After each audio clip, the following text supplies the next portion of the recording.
است، پس حق زن و مرد با هم یکسان است. اما در کشور ما خلاف ای تصور میشه و ای تصورات غلط میزنن تبر بهش. میگینه برو بخوان آمار خشونت علیه زنانه، برو بخوانی داستانای ناتمامه. دل گله داره دل، اینا حرف دله، نه نصیحت است نه اعتراض، اینا درد دله.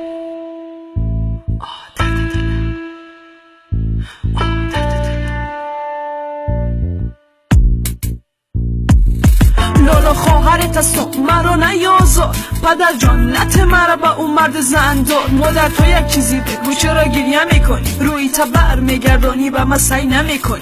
پدر مرا در آغوش خود بلند کردی، حالا قلب دخترت لگد کردی. مادر به شدت از پدر جانو میترسد، صدای پدر بلند شود دلش میلرزد.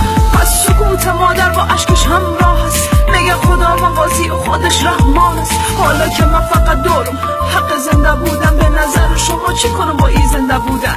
ای گپ او دختر بود که خود در دختری که نشینید کسی از او حتی فریاد، دختری که ناچارش کردن برای خود کشتن، همون دختر که برای شکم سنگسار نوشتن، همون دختر که برای شکم سنگسار نوشتن.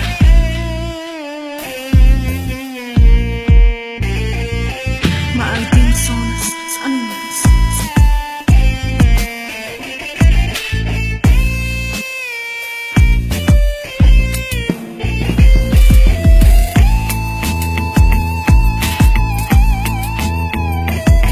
لالا خواهرت است و مرا نیازار،